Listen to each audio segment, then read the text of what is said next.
Nasa Pilipinas na ang ilan nating kababayan mula Dubai na nag-repatriate dahil sa patuloy na tensyon sa Middle East.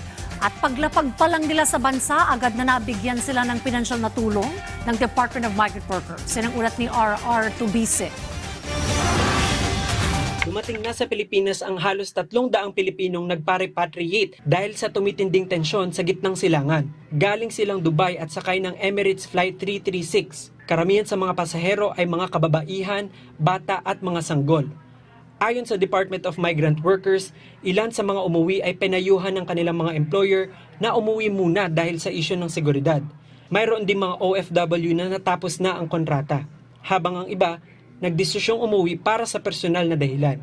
Pinangunahan ni Migrant Worker Secretary Hans Leo Kakdak ang pagtanggap sa mga umuwi. Ayon kay Kakdak, sa direksyon ni Pangulong Ferdinand Marcos Jr., titiyakin ng pamahalaan na may sapat na tulong ang mga returning OFWs. Agad na binigyan ng pinansyal na tulong mula sa DMW Action Fund ang mga umuwi. Naglaan din ng accommodation at transportation ng OWA. Samantala, nagbigay ng medical assistance ang Department of Health at psychosocial support mula sa Department of Social Welfare and Development. Nagpasalamat si Kakdak sa gobyerno ng United Arab Emirates at sa iba pang bansa sa gitnang silangan sa gitna ng sigalot doon. Siniguro niyang magtutulong-tulong ang DMW at OWA kasama ang buong puwersa ng gobyerno upang suportahan ang mga kababayan nating apektado ng giyera. Patuloy ang monitoring ng pamahalaan sa sitwasyon ng mga Pilipino sa gitnang silangan.